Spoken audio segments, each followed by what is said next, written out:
Hello, folks. Welcome back to the RLS podcast. We are on episode 86. I have remembered this time I checked before I came on, and we're here with a man that I've met a couple of times. Most recently, I think it was just back in when was that? No, was it just October? Down at Murrayfield, and he's a man with a really interesting story. A really good guy, and the only thing I can say is that the last time I heard him speak, I walked away with a hell of a lot of emotion off the back of it, and it was really hard hitting, and it's really actually changed my the way that my mind works on a daily basis. I'm not even like exaggerating when I say that. Like that really hit me hard. So we're going to hear a little bit about that story. Yeah, mate, nice to have you on the podcast. How are you getting on? That's an absolute pleasure, man. Thank you for having me on. All good. Yeah, I think this week has been my most challenging week of the year so far. Ill, meant to be doing the marathon on Sunday. I've got ligament and tendon damage on my left ankle. So apart from that, I mean, as you probably coach your clients, you can only control what you can control. So I'm not going to let it affect me too much. But I'm happy enough anyway. Yeah, mate, I actually forgot to introduce you there, mate. Like, who are you? Okay, so I'm Kieran Sauboorah. I live in North London. I was brought up in Enfield and still live in Enfield, which is like the northest part. For most people listening back, they won't know where it is. So let's say White Hart Lane in Tottenham Hotspur. I probably live maybe a 20 to 25 minute drive from there. For me, growing up in Enfield, my dad is from Mauritius, so he came over in the 1960s. My mum was actually born in Canada, but she's half English, half Irish. So I've had a good mix in terms of growth and culture when growing up, and had a life where I got to experience a Hindu background as well as obviously a Christian background. I was actually christened as a child. Not that I practice it anymore. I'm more of a person who believes in energy and spirituality. For me, growing up and falling into coaching, I would say, just I knew I was always going to work with people, whether it be in some capacity of coaching, or I knew it wasn't going to be in an office, put it that way. And then, yeah, for me, to where I am now, I guess the growth and evolution of Kieran has come from life experiences, circumstances, childhood. I've got to know myself on a deeper level, even deeper, obviously, since the accident, which I will delve into. And yeah, it shaped the man who I am today, which would be a loving, genuine, caring, kind, compassionate, empathetic human being, which I hope will only improve, and I hope people can grasp that and take that from myself as well. So really, in a nutshell, that's the very small amount of who Kieran is. But I'm sure people will get to know me in a little bit more depth as we go through the conversation. Yeah, thanks, mate. And I think the question I wanted to ask you as well is like, how did you fall into this job? Because I know for myself, I definitely like I wanted to do something in regards to sports and coaching of some sorts, but I didn't ever foresee myself being here doing this online coaching job. What about you? Yeah, exactly the same, mate. I think as you grow up, for you, probably the same as me. I wanted to be a football player. Playing semi-professionally and playing well. You you realize at a certain age that's never going to happen. So you start to think about a career. But for me, I got into sport actually, funny enough, through a negative kind of context. I was actually bullied as a kid for being overweight. So between the ages of 8 and 12, I wouldn't say extremely overweight, but I was definitely overweight enough to be bullied. And then for a year, bearing in mind at that point in time, my mum and dad lost all their money, and we had to downsize in house. I've got 3 other siblings, 2 sisters, 1 brother. So obviously you can imagine the strain on what the household was. So for me, I had to essentially rob my lunch every day from Greg's, chicken and bacon sandwich swiped off the shelf, spend 40p on an ice cream donut, so I never got clocked stealing the sandwich. And I'd use the rest of the £2.50, because my mum would give me £3 a day for the lunch money, to go to the gym. That was my first experience of the gym. I would run on a treadmill for 60 minutes at just one pace, and then I would use every machine in the gym once. Like I said to Joe, that was the definition of AMRAP, and I didn't even know about it.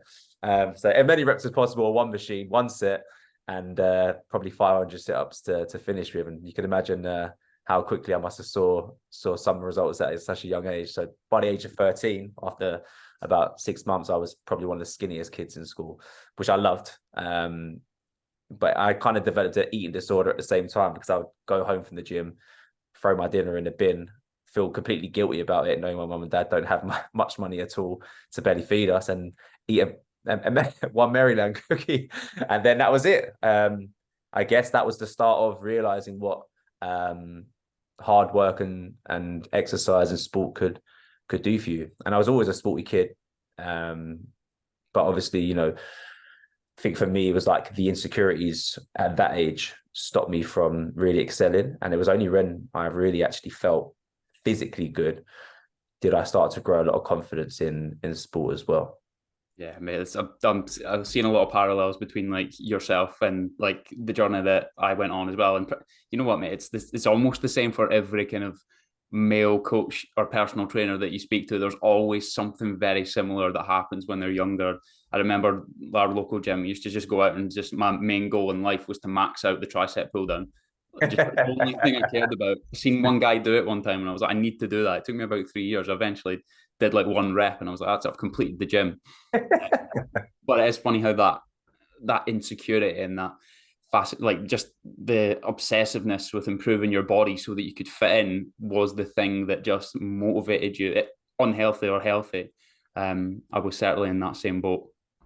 No, definitely. It's you know, I think everyone gets into exercise or sport or something through essentially a trigger. Something has to spark you into action. I'm sure most people listening back to this who have goals physically, you know, they're either from a place of pain or they're exploring something they want to do a bit more of. You know, it can either come from skill and a passion for something, or, as you know, it can come from being in a place where you don't want to be. Yeah, I think pain's the thing that gets, as you said, like it's the thing that gets you started pretty much 99% of the time. It's very rarely like, I'm going to just do this for a jolly because it's great. It's usually because some sort of thing deep down is pushing you to do that.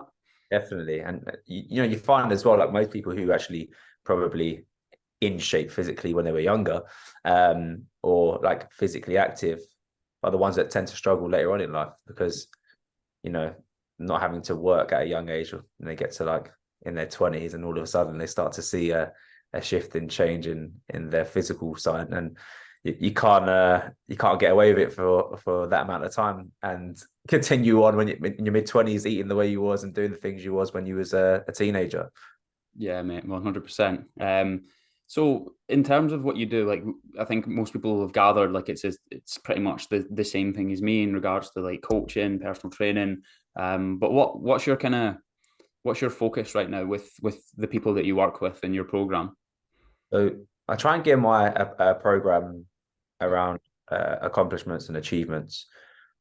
I still obviously want to get people a physical result, because, you know, that builds self-belief and gives them the kind of platform to go and attain more and achieve more physically, you know, in terms of like, if they're running a 5K, if you're doing that 2 stone heavy and obviously losing that 2 stone, you'll obviously run it a lot quicker. So those kind of things. But we do a lot of like in-person events where like we've done Ben Nevis, Snowdonia, Tough Mudders. So we do a lot of community-based stuff alongside the actual program in itself. And obviously, just before the podcast, we were talking about niche and how I'm kind of going to change it slightly, because since my accident, you know, I'm really enjoying just doing challenging shit for no reason, just because you can and what it teaches you.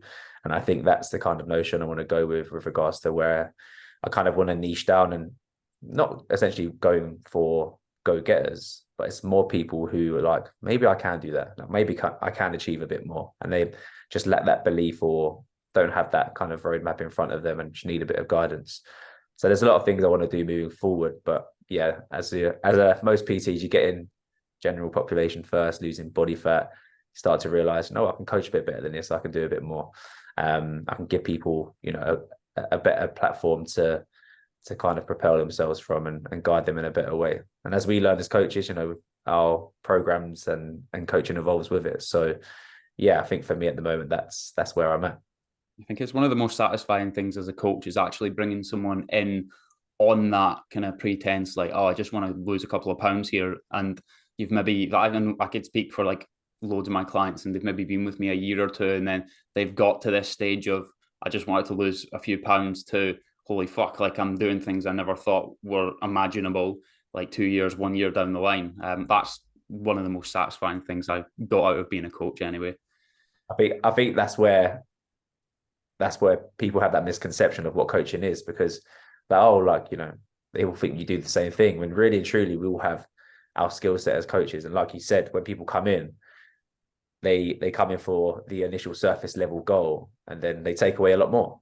They take away, life changes, their relationships improve, their self-beliefs improves, they start changing their careers, they start changing the way they see the world, they start becoming more self-aware and just being an overall better human being, which is, the trickle effect of what some good coaching can do. But obviously we know there's a lot of shit out there, but we were once what I would call shit coaches, and we've built the platforms and the programs that actually really do make a real change. Yeah, mate. It's just like you just need to think of like, well, let's imaginary Janice who like didn't think she could lose 5 pounds and lost 5 pounds, did a half marathon, did a marathon, blah, blah, blah, whatever it is. Like that self belief that like leaks into every other part of her life about what she can and can't do is so different from day one to day 100. It's, yeah, it's huge. But yeah, mate, I don't want to jump straight into the whole kind of story, but like, Yeah. who were you before that? What was different? If we don't even speak about what happened yet, like who were you before that, and what was different? I guess for me, I've always looked at life in a simple way. Um, I've always wanted to be better and do more. I guess sometimes you get caught chasing the carrot as well. And we get caught in this fast-paced life, essentially what I call the Matrix, where everyone's doing the same shit, going after the same things. But rarely do we ever get time to kind of slow down and really like be one of ourselves and just start to understand the world from a different concept. So I've always been quite a deep thinker. I've always questioned absolutely everything. Any world event, anything that I don't seem quite sure of, I question it. But I also, on the other end of the spectrum, was probably too naive and gullible because my word is my word to most people. And when you experience certain people in life who take the piss out of you, I had to learn the harsh way through certain life experiences where people take advantage of your good nature. So for me, like, I've never had ill intentions. I've never been a horrible person. There was one stage when I was a kid where if you get bullied, you almost become a bit boisterous and bullyish yourself. So a few dumb things that I regret when I was a kid, but most of all, don't really have any regrets in life whatsoever. But yeah, I think for me, it was like, I really love challenging myself. And like I said, doing hard shit for no reason, the cold plunges, cold showers. I love meditation and breath work. I love doing things that exert a level of kind of physical challenge that takes your brain into like another gear, almost like it's your brain's telling you, no, you can't do this, you can't do this. And it's that little push, that adrenaline rush, that feeling. And then once that event's over and you've achieved something, it's that high. And I love chasing that high. And don't get me wrong, I know we can get it from instant gratification, the sex, alcohol, drugs, money, and food. But I want people to see what that high feels like when you can keep pushing that level and just breaking through those glass ceilings bit by bit. So for me, like as a person before the accident, I just love pushing myself and trying to take myself to that next level, because I know what that can do as a coach. I know, like, as I'm progressing and I'm not stagnant as a person, there's a lovely trickle effect to people around you. And it's just getting people to understand that as well. And, even more so since the accident, that's, I'm seeing that is a real big factor. We can have this impact on people because when you think about it, it's not just coaching. Like, it's an energy transaction. It's not like people handing you money for just a result. These people are learning from you, and they're taking a lot. And what essentially you teach them, or we learn off our coaches and mentors and stuff like that. It's like an amazing like trickle effect down the tree. And if we can be like that, it's actually like a beacon, if not put it in like a cringy way. People feel that. So for me, it's like when I was younger, kind of knew I was different. Like my whole family weren't into sports, all smokers, sometimes weed. And yeah, no one went to the gym, no one was fit or healthy, no one focused on good food. And I saw everything I didn't want to be at the same time. And that really pushed me into that direction as well. So I was the first one out of my siblings to go to university, and you get to experience different cultures and meet different people. And I think that really helped shape me as a person as well. And yeah, when I actually got into PT 10 years ago, I knew this is what I want to do. No, you just know. Yeah. I fucking love helping people. Like I love doing people's nutrition plans when I was in the gym, even though I wasn't qualified yet. And I love seeing people get results. I was thinking, no, I'm going to make this a career. I actually really enjoy this. So yeah, that was pretty much me as a person before. Yeah, mate, that's class. And I think the little point you made about like the almost having like that snowball effect with the job that you do, like it can't be understated. Like, don't get me wrong, there are personal trainers who are personal trainers and they do sessions and that's all they do, and that's totally fine. Like that's almost like a different thing, but not to like overstate like what I'm doing right now. But I think it's pretty important when you actually are able to get like even 5, 10 people in a room, like even 50 with like one of these events that we've been running. I just had to pinch myself when I seen like I got 50 people coming to my event next week, and I actually had to pinch myself. I was like, regardless of what you say on the day or how well it goes, you've managed to get 50 people in one room under the name of your old personal training kind of little business that you had a few years ago. And I was like, fuck, like that the snowball effect you can have with that sort of group of people is ridiculous.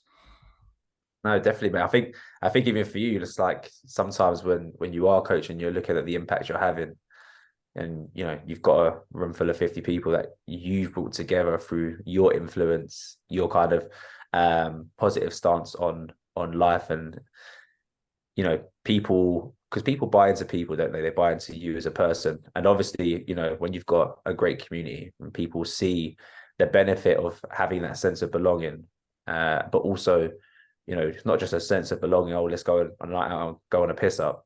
It's a sense of belonging, like fucking how everyone's pushing themselves and trying to be better. And I think that's the thing that most people would misconstrue about online coaching or remote coaching, is the fact that you're not just joining a program because you're an individual and you've got all these set targets. That's part of the process, yeah. But when you fully engage, and you'll have those clients that won't fully engage and they won't get involved in the community side of things, and I think they're missing out. And obviously when you have your event, you're going to have that connection in the room that you just can't get in most places. You can't even explain it to a lot of people. They won't understand it. Yeah, no, mate, that's true. So yeah, mate, I suppose we then go on to the story, mate. Like how did it happen? How did it come about? Like I know I've heard the story, so let's pretend I haven't. But yeah, mate, how did that come about? So I try and explain it in a way where people can kind of visualize it. Obviously, you was in the room with me as I explained the story. We had a bunch of slides, so it was a very visual kind of talk as well as just a talk. But I guess for people listening back, it was basically in Morocco in February. I was climbing in the Atlas Mountains. I was basically with one of my friends, and I wasn't actually meant to be there on that Tuesday afternoon. I was meant to have flown home the day before, but my friend lost his passport, so I ended up going out to Marrakesh on my own. I'd done the Atlas Mountains already, but a completely different part. And then when he came, I extended for 4 nights, and on Valentine's Day we decided to go up the mountain. So we was about 4,500 feet up. Let me paint a picture for you. If you imagine like almost like clay stone, loads of snow, iced over waterfalls, beautiful place.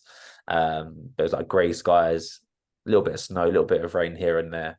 And me and my friend were going up in a pair of shorts, and I'm wearing Adidas Odds Waygos. So you can imagine it's probably not the safest as well. So we got about 4,500 feet up, and on the descent, we saw a little plunge pool down to the right, and we was like, "Can we go down there and use it?" So the guide, he was a good guy, he's funny. He went down first, and all good. And then as we're making our way down, Krabby, my friend, is about 2 meters behind me. First, he kicks the rock and hits my ankle, and I'm fucking hell, Krabby, calm down. And literally about 10 seconds later, he screams my name. Like, I can't even like describe the kind of way it sounded.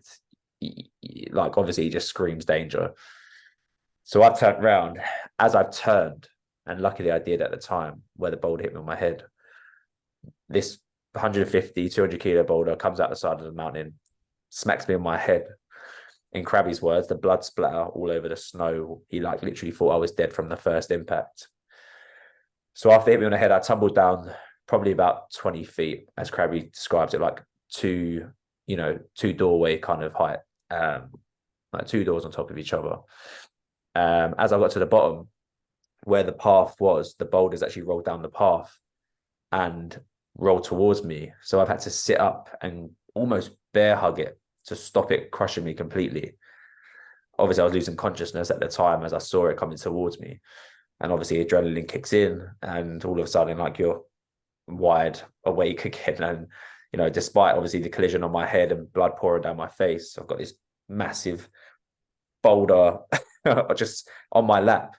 And I can only describe it as, if you can imagine two very big, burly men standing on top of your stomach and private parts and pushing your lower back into these rocks. That's all I can describe it as. I've managed to, like, some way or another, move it to my right side. And I was fortunate enough to have this little rock just under the inside of my right knee. And it was stopping the boulder from snapping my knee backwards completely. But I think in the process of moving it to my right side is where I broke my hip, and I pierced, not hip, pelvis, my iliac crest, the bone come clean off into the side of my body. And I pierced a wound there that would later on obviously cause a lot of more problems. So they've come down and they're trying to push this rock off me, and they can't move it for love nor money. They've got to push it another way. And I was like, no, you're actually going to snap my leg. So I've set up with them. I said, right, on the count of three, we're all going to push. So count down to three. We managed to prop it up maybe like 3-4 inches. And I've managed to drag my leg out from underneath it. So at this point, I've laid back. My friend Krabby's taken his rucksack off, put it behind my head. And I literally remember his face as my eyes just went black, could not see a thing. And I'm thinking, am my eyes open right now? Because I was thinking, or do I just not have control of my eyelids at this point in time? So I asked Krabby, are my eyes open? He goes, yeah, mate. He goes, why? What's wrong? And I was like, I can't see a thing. So obviously he's just seen me get hit by a boulder, blood splatter everywhere. He's seen me get crushed by a boulder. Now he's seen me looking up to the sky, and I can't see a thing. So God knows how traumatized he was by that, let alone obviously what happened to me, to myself. So I'm laying there, and the only thing I could control in that moment, and it's funny because what you learn through doing hard shit for no reason came into use. The cold showers, the cold plunges, the breath work, the meditation. And I said to myself, if I panic here, I'm going to die on this mountain. I'm literally going to die. So I literally started doing breath work. I started doing 7 seconds in from my nose, 7 seconds out. I thought, it's cold. It's like 2-3 degrees up here. I've just, in my head, literally envisioned how far we've just trekked up, how long it's taken, and looking at the terrain and thinking, who can come up here to help me? And in that moment, I'm thinking, I'm going to die here. Like, this is going to be the place. I'm 31 years old, and I'm going to die on this mountain in Morocco. And there's not many thoughts you think of whatsoever. You don't think of much at all. You will only think, and I see it as a gift now, but before, when it's happening, it's like gut wrenching. Your heart's in your stomach, and you're thinking about who you're not going to get to say bye to, and their faces are coming up in your head, and you're thinking about what they're going to think, and you know, they're going to mourn your death, and I was worried about them. I wasn't even worried about myself. I was just worried that if I go, I don't want to leave that scar, that wound behind, and people never be able to get over that. And it's funny because I was thinking in my head, would I die happy today? And I would have said, yeah. And I've done a lot of good things in my life. I appreciate everything that I've been through. And although there was a lot more I wanted to do, and obviously we'll discuss this later on. Yeah, I was at peace. I think being at peace and having like the tools of breath work and putting myself into like cold environments stupidly sometimes, and meditation and understanding the mind and looking at biochemistry, what's going on from a neurological standpoint. I think where I've done that work, I actually genuinely believe it's probably part of the reason why I'm here. And it's definitely part of the reason why I probably lasted until people got up to me. But yeah, moving on to the kind of next stage. Those are the kind of thoughts and feelings that I had. But, every problem you have in that moment gets instantly erased. You don't think about fuck all, nothing. Literally nothing matters. Don't care about your home. Obviously, I cared about my dog. I cared about my family. Don't care about, the business you're leaving behind. You don't care about the possessions. You don't think about anything else, apart from, am I happy and who am I leaving? And yeah, it's surreal. It's a strange place to be, but it's also like very awakening at the same time, thinking, well, that's what really fucking matters, isn't it? Really, nothing else. And then, yeah, so 8 villagers trekked up. So 2.5 hours later, these 8 men who I'm actually running the marathon for, raising money for them so I can go back next year and just give them something quite substantial compared to how they live. It's like a third world country. One guy was in flip-flops, for Christ's sake, climbing up a mountain.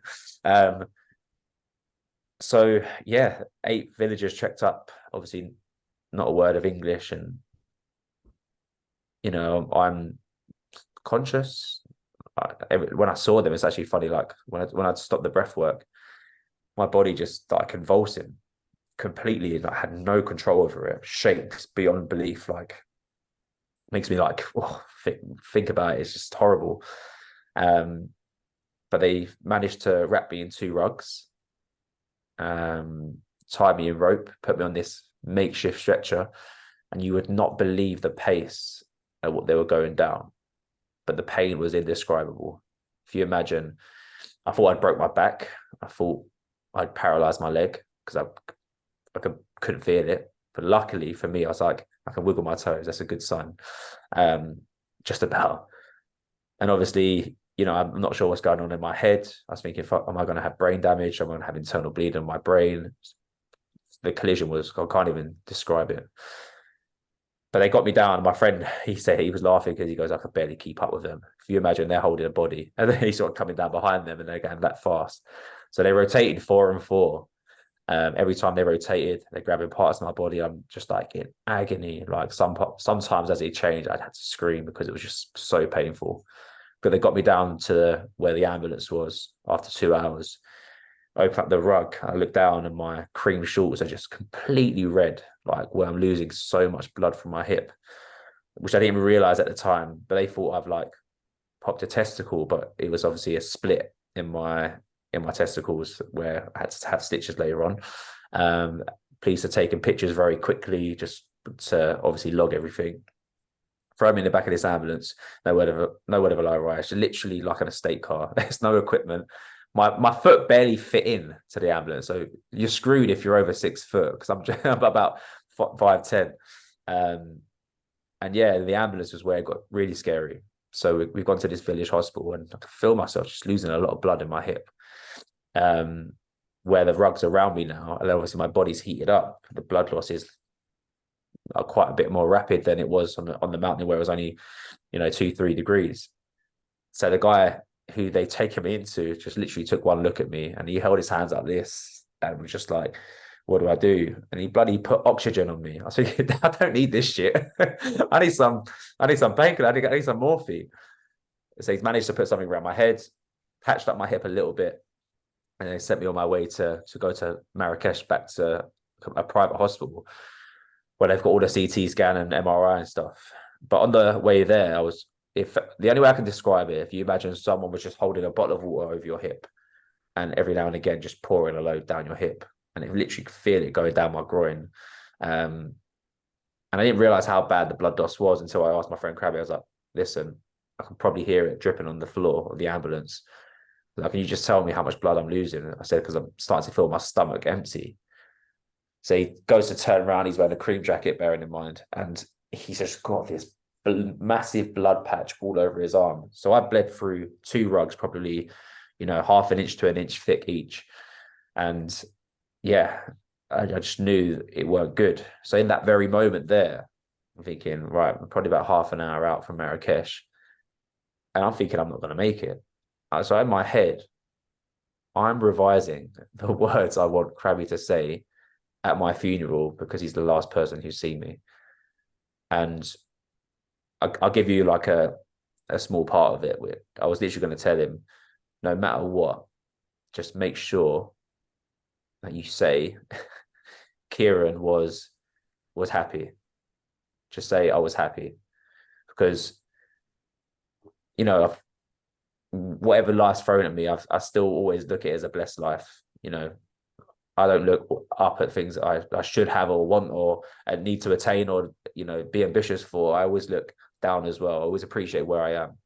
And, obviously there's a lot less fortunate people than us, a lot less, look what's going on across the world now. So, yeah, I just wanted to get that point across to him. And as I was about to say all these words to him, something just stopped me. I felt like almost got like slapped in the face, like someone covered my mouth up and just said, stop.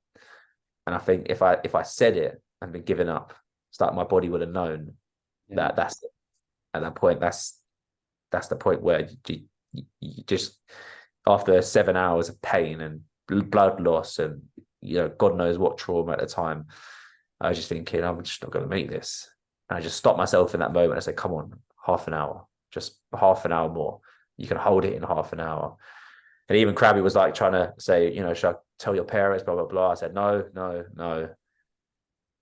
Don't, you're just going to panic people. I was like, we don't know what we're dealing with. So just don't call anyone unless we're in a hospital. One that's dealing with what I've got. So you get to the hospital, probably a little under 8 hours, maybe 7.5 hours, 8 hours. And they wheeled me in. The first thing the surgeon said to me, he goes, what do you remember? I was like, everything. And he basically like said something in French, like, oh my God, in French or Arabic, I can't remember what it was. And apparently I looked it up later and it was like something like, you poor boy, after. And yeah, they wheeled me in. They'd done the CT scan, the MRI, started patching me up. And all I remember being on that morphine was I just wanted water. I was like, just give me a sip of water. My mouth was so dry. I was in so much pain. And I just wanted to be fucking put to sleep, if I'm being honest. I'd rather than done all the scans and everything, being put to sleep. So they've done all their scans and everything. And they've wheeled me into the x-ray. And as I'm in the x-ray, he goes, look, good news. You've not got any bleeding on your brain. And I can see he's about to say something else. I was like, and what's the bad news? And he goes, but you've got internal bleeding on your abdomen. So obviously where the rock was squashing me. So I was like, how bad? And he was like, he goes, we don't know until we get you into surgery. And I was like, how dangerous? He goes, in his French accent, obviously he got a language barrier. You may not wake up. So obviously the last thing I hear before being put to sleep is I'm not potentially going to wake up. And at that very point, the amount of I guess adrenaline, the amount of pain, the amount of kind of struggle you had to go through in that 8 hours, I was just like, yeah, just put me to sleep. I don't care anymore. I just need to be out of this pain. And then, yeah, next day I woke up. They patched me up, successful surgery, stopped the bleeding. And yeah, here I am today, still recovering, nerve damage still, and loads of imbalances. But I mean, I'll take anything from being in that position. Yeah, mate, it's hearing it the second time around. I was still just like so as engrossed, mate. It's just a crazy story. It's just fucking crazy how you can be in the wrong place at the wrong time. But as you've kind of said, like when I heard you speak about it the first time, and when I've heard you speak about it now, is that like what you actually got from that? It's like in I know most people will really find it hard to think of it this way, but like there is a blessing behind it as well. Definitely. And you've gained so much from it, from obviously hearing you speak. So yeah, mate, like what I suppose there was one point you made, and I was thinking something in my head is like I remember doing a task a while back with my clients at my first event where we wrote down all our like highest values on a bit of paper. We went through kind of different steps to get there. And it's not something a hell of a lot of people have done in their life. Like they will have never really thought about that too hard. Yeah. But I suppose when you were in that moment, like it was almost done for you in the click of your fingers. Like everything that was your highest value was brought right up to the top of your mind, and everything that was just kind of really just wasn't as important was down here.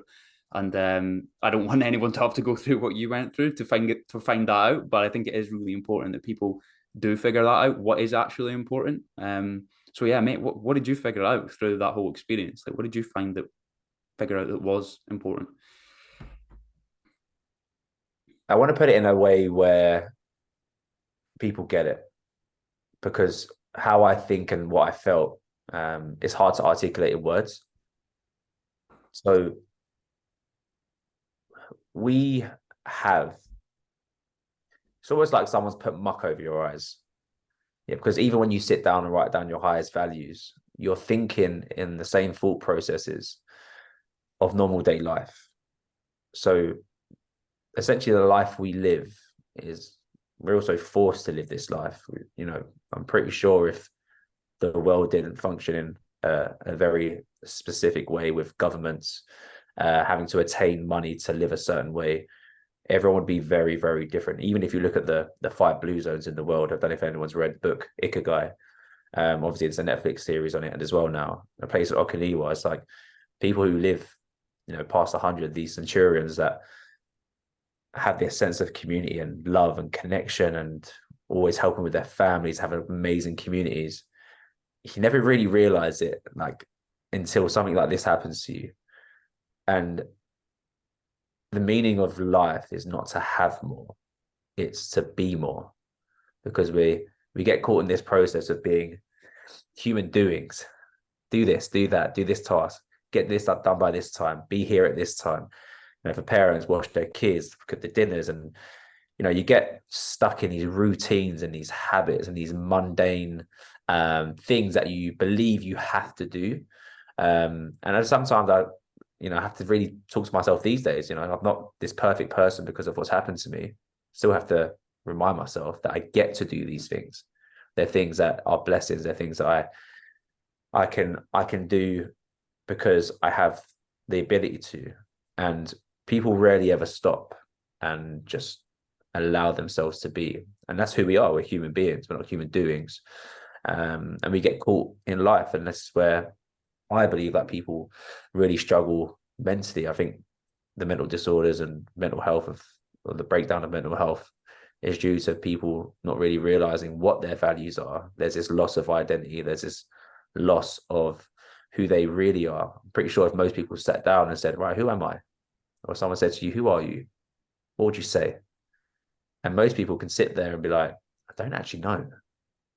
And, we live life with labels. People start saying, oh, I'm a coach, I'm a parent, I'm this, I'm a sister to brother to this. I do this for my career. And that's not who you are. That's just the life you fell into, the choices you've made that essentially you've now embodied and identified yourself as someone who does this. When a life event, if the life event was to completely change you as a person and you wasn't able to do your career anymore, you wasn't able to do certain things that you've done before, can you handle that? Because you've identified yourself to be something that you're not, because that's just something you do. It's not as part of your being. And most people aren't aware of of now, like who you are today and what you do is based on the circumstances that you have. But the person who you actually are at your core, is there every day. You just always forget who that is. And most people live a life where they've become something that the world's made them, rather than doing, because if you look at what everyone does, everyone wants to be better. Everyone wants to have better ambitions, aspirations, get the better career, have the better body. So that's who you really want to be. But we live this subconscious personality. We live something different. And no one wants to be overweight. No one wants to be have poor energy. No one wants to be a horrible, snappy, impatient, evil person. Like, people don't want to be that way, unless, you know, there's some level of insanity psychologically for some people. But that's a very small amount of people. No one wants to be that way. And because they start to identify themselves as being certain things, they embody those behaviors and they act those behaviors out in what they do. And the frustration every single day is that they know they don't want to be there. And if you could just take a sit back sometimes and really realize, and this is really what this whole bloody, I can't even know what to call it, experience, what it's taught me is you're exactly where you need to be if you know it. And for me, it's just about being a better human being. What makes me a better human being? You know, can I make someone smile for no good reason? Can I buy the person behind me in the coffee shop a coffee? Can I do something good for someone? Like, can I influence someone in a positive way? Can I give someone my time? Can I inspire someone to be better? And if you can go with these thought processes, not be so sucked in to your downfalls and who you're not and who you want to be, you'll actually start to benefit a lot more from it. Because, you know, as we always say, like, people don't remember what you say, they remember how you made them feel.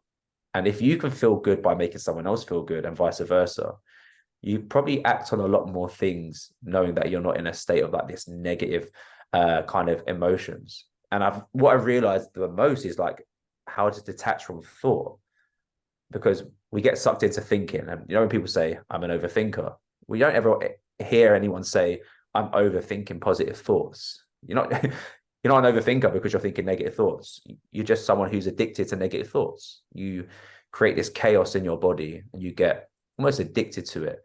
And it's like, you don't know anything different.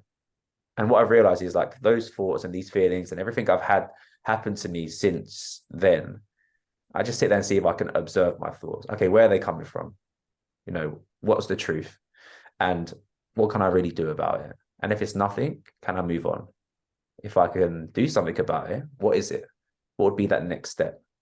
And I think for me, it's like I still have to do, because that's the life we live. But I'm also very good at taking myself back and just being a little bit. And, you know, even for you, Ryan, like before, you probably coach people from your own map of the world. And we get frustrated with clients saying, why can't they do this? And why can't they do that? And, you know, it's not that hard. And then I think for me now, it's like, what is going on in this person's life that prevents them from doing certain things? Like, what is their thought process? What's happened in their childhood? What's happened later on in life? You know, how do they think? How do they tick? And you start to look at things from their map of the world. And I just think sometimes if we can do that just as normal people, like someone triggers you and they're rude to you and get angry to you, don't get angry back. Just think, why is this person angry? Yeah. Like, you know, because your own sanity and your own, if you keep driving all these negative emotions every single day, and if you keep allowing things to surface, your own frustrations and anger, because, you know, for instance, just as an example, because I was spoken to a certain way when I was younger, when someone else speaks to me that way, it'd be a trigger. Whereas now, it's like I can sit there and not have the need to bite back.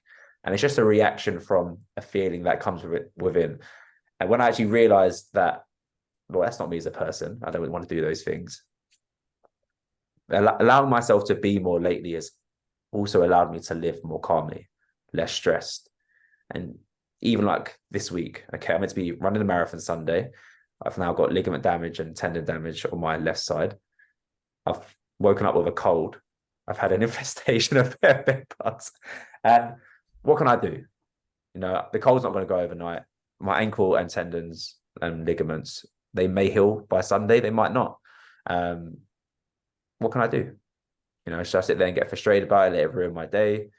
and allow my day to be ruined, affects my clients, affects who I'm around. No, like it just is what it is. And obviously being in the situation I was before, I'd never want to go back to walking on crutches for 5 weeks and hobbling into the gym and losing 2 stone and being like a 17-year-old boy again. So it's perspective. Life is perceptions and perspective. And if you can learn to change and manage it and observe your thoughts, you'll learn to be a bit more rather than just become this human doing all the time.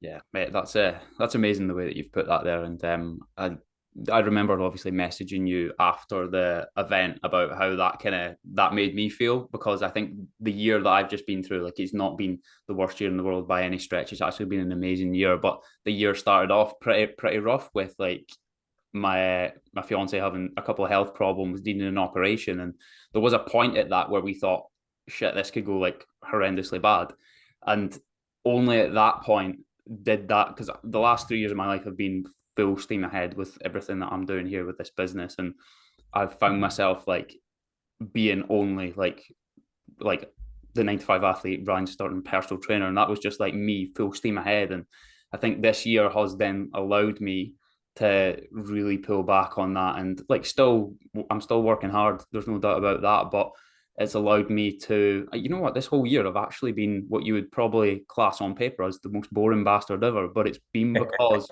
I've not been needing that mad impulsive thing happening at the weekend. I've like been so much more comfortable in my everyday life. And I think when you produced this talk at Joe's event, it helped me like attach not a label, but like it helped me understand the way that I was beginning to feel and actually go, you know what, I'm actually okay with that. Like, it's good that I'm enjoying like the everyday monotony just that little bit more. Like, it's more than good. It's brilliant. Like, it's what I never thought I would have in life, and it's what, without kind of brandishing the population as like having some sort of negative, like I know so many people really, really struggle with that, especially in like a small town like where I live. I know a lot of people they need that spike of dopamine at the weekend to actually make life worthwhile.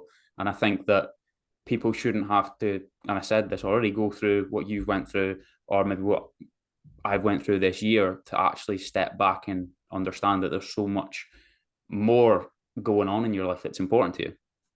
It's hard as well, mate, because you obviously see like on Instagram or social media, success. And, you know, people listen to a lot of podcasts these days, and you find it's influencers and billionaires and millionaires. And sometimes I feel like when I listen to these, I feel like at the same time, especially like the guests they bring on as well, this is people who've been millionaires and billionaires for some while. And I feel like they lose, I'm not even going to say humbleness, but they lose the concept of what struggle was, and they mold it into their own ideology of what struggle is now. And for me, like, this is speaking to everyday people. And like you said, you know, you live in a small town, so people don't have that kind of influence around them. And even you, like, being able to do that in a small town is a phenomenal thing. But because you put yourself into the environments that allowed you to see, oh, this is possible, I can do that. And obviously you could be the real change of what people see in your own town. I'm sure you're having that kind of impact on your own clients now. And I think for a lot of people is, you know, whether you're succeeding now or you feel like you're in the worst place in the world, it's a learning to love chaos. Because really and truly, no one ever told us life was going to be easy. So why did any of us have that expectation? Why did we?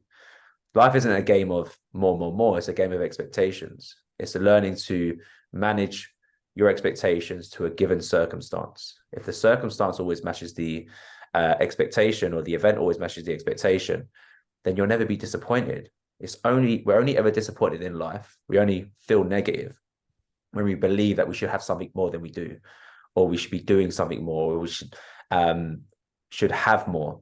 And the problem with that is it's like when people are younger, kids always have big dreams, but they lose those big dreams when they see life's reality. And it's not that you can't achieve those big dreams, it's just your expectations never matched the events. You always thought it'd be a lot easier. And we realize that, okay, well, I'm actually going to have to work hard here. I'm actually going to work 9 to 5. I'm actually going to have to do 40 hours a week. I'm going to have to start on a lower income. That's not a bad place to be because so many people have to do it. The problem is you see where you want to go and you get this negative surge of feelings thinking, well, my life's shit. I'm doing 40 hours a week and this person I know is working half that time and earning and going here, there, and everywhere. And all of a sudden, all that does is just create that expectation that life could be that, and I should have that, but I don't. And that's when people get sucked into, and don't get me wrong, like we've all been there. I've been there. I've been there many times. I've even been there after my accident. Oh, like I should be doing this and I should be doing that. And I'm like, no, Kieran, relax. And like you said, this year, despite being your hardest working year, you've managed to find the enjoyment in it. And like you don't have those impulsive actions or behaviors on the weekends just because you're gaining a lot of fulfillment out of what you're doing. And it's not that you're being boring. Maybe actually that's who Ryan really is. That's what you really want. And maybe what you was doing beforehand isn't the things that you wanted to do, but because of what you're surrounded by, your friends, you know, what's socially and culturally accepted in your background, being up in Scotland and being in your town, maybe you got sucked back in, and maybe this year you just realize that's not who I am. And that's when people will start to learn.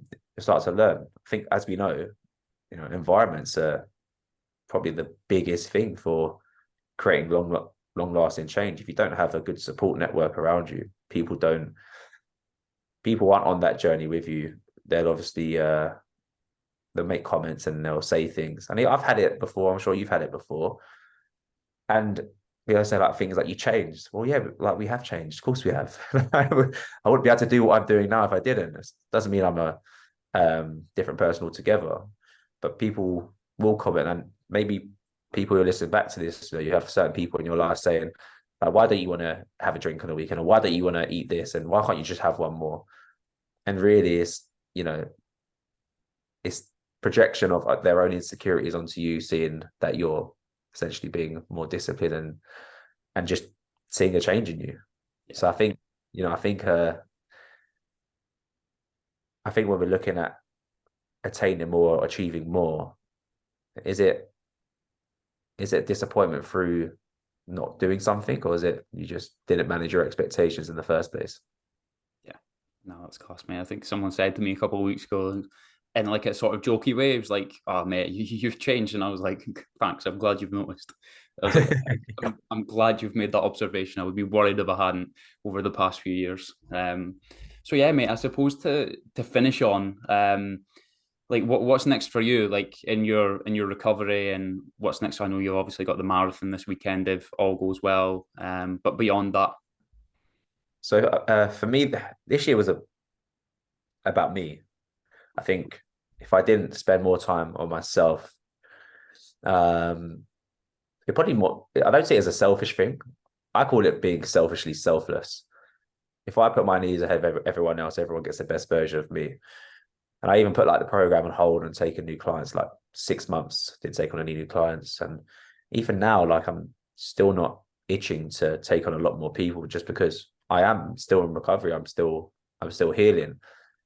And I'm learning this new Kieran, because I have changed. Like my identity has shifted and changed because of what's happened. It's a life-changing experience. And, you know, values, gosh, you know, business and accomplishments was high. And I almost feel like it's been the seesaw effect, where, you know, family and friends and time being has shot up to the top, and business and personal goals have kind of shimmied down a touch. But the marathon for me is part for me and part for who saved my life. Part for me is the physical breakthrough. I don't feel like I've had a breakthrough until I do something for me, which was like really challenging. And trust me, like I ran a marathon last year, and running it this year is probably about 30 times more challenging. And I think next year, like I've traveled a bit this year, I'm going to Thailand in December. I would worry about the money I've earned compared to the money I've spent, whereas I don't really care at the moment. I just learned that, well, I've done it before, I can do it again. Money doesn't define who I am or what I do. and I want to see the world. I want to experience things. And sometimes I believe that doing those kind of things gives you the space and the clarity to think outside of your usual life, taking yourself outside of your box, seeing new people, being in new spaces. I think for me, like, I'm just going to be in this exploration phase for a while. I'm not too fussed. I've got no rush. I'm going to enjoy the process. I'm going to take each day as it comes. I'm not going to worry about where I'm heading or how I'm getting there. And at some point, don't get me wrong, I have to tighten the screw and be a bit more strategic about it. But this year, you know, if I'm going to spend more years on this planet, and after nearly losing my life this year, I'm going to enjoy every moment. I'm not going to sit there and worry about or have this, you know, 5-year plan that I'm worried about. When I create it, I want to get excited about it. I want to be like, okay, well, I might not get it, but I might. And if I do this and I enjoy these moments, and I think probably that's one of my biggest lessons, Ryan, for people to take is just enjoying moments. Like, enjoy the chaos, enjoy the mundane, monotonous, boring shit, challenging struggles that life throws at you. Because what else can you do? They're going to be there for the rest of your life. So if you can find peace in the moment, and you can find happiness and joy doing those shit things, imagine what you'll do when, you know, things are going well, when we have those 20%, 30%, what I call glitches of happiness, that you find along the way. You know, you don't need to look forward to a weekend like yourself, right? You know, you don't need to look forward to a weekend because you're just enjoying what you're doing. And even for people that are doing something that you don't deem that you're enjoying, you can find enjoyment in it. You can find a way of you know, being in that moment and enjoying what you're doing, whoever's around you or what you're doing. And if you do want to change it, just enjoy the fact that it's going to be temporary, that it's a means to an end.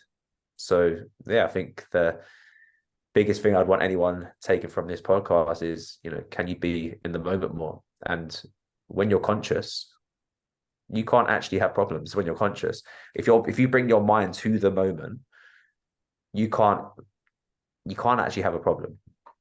And, you know, it's like when they say, when you try and think about what your next thought's going to be, if you keep saying in your head, what's going to be my next thought, well, you're not going to have a thought either. So, you know, it's like when they say, when people worry about the future or they dwell on the past, the gap between future and past is a bridge of anxiety and overwhelm, fear and worry, guilt, shame. And if you can learn to bring your thinking and consciousness back to the very, very present moment, which is all you have, you don't have the future. You can leave your front door today and you might not make it back again. No one's guaranteeing you that. So if you can enjoy those very moments and try to not look at, you know, stop being in the future where your head's going to be or being stuck in the past, then you'll actually be able to make better decisions, which will only benefit your life moving forward. You know, our clients probably struggle mostly because of that. 100%, mate. That's class. And I just want to finish on this little thing I forgot to chuck in earlier. And you have probably heard of this before. It's a study done by a palliative care nurse. She obviously palliative care is like end of life care. I think her name was Bronnie Ware, and she was an Australian nurse. And she asked a whole lot of people that were at end of life that were in her palliative care, like the 5 things that they wish they'd done during their life. And I absolutely love this. And it's number 1 was, I wish I had the courage to live a life true to myself, not what others expect of me. 2, I wish I hadn't worked so hard. 3, expressed my feelings more. 4, stayed in touch with friends and family. And 5, let myself be happier. And I think that kind of like ties in like everything we spoke about really nicely today, mate. Like, it shouldn't take near end of life to actually bring you back to the now. But yeah, mate, it's been class speaking to you, and class to get like another take on this, like face to face. That's amazing. That those 5 points. I tell everyone, right, what got me through every day when I was recovering. And it's one thing I said to myself. I didn't hear it anywhere. I just used to speak to myself every morning. It literally took me probably about 5 minutes to get out of bed every morning. I had to get my crutches and try and clean myself and brush my teeth. I didn't want to get out of bed, if I'm being entirely honest. And I spent like 3-4 hours in the gym just to be there around energy, around people. Not that I could do much. And to get myself out of bed every morning, I said to myself, if I had to live every day for the rest of my life with these current circumstances, what would I do today? And that literally that got me through everything. Just that thought process alone. Okay, what's the most I would do with my current circumstances? Yeah, mate, that's class. I think a lot of people could use that regardless of what situation they're currently in. Definitely. Mate, thank you very much. Appreciate your time. And yeah, mate, unbelievable chat. Absolute pleasure, mate. Thanks for having me on.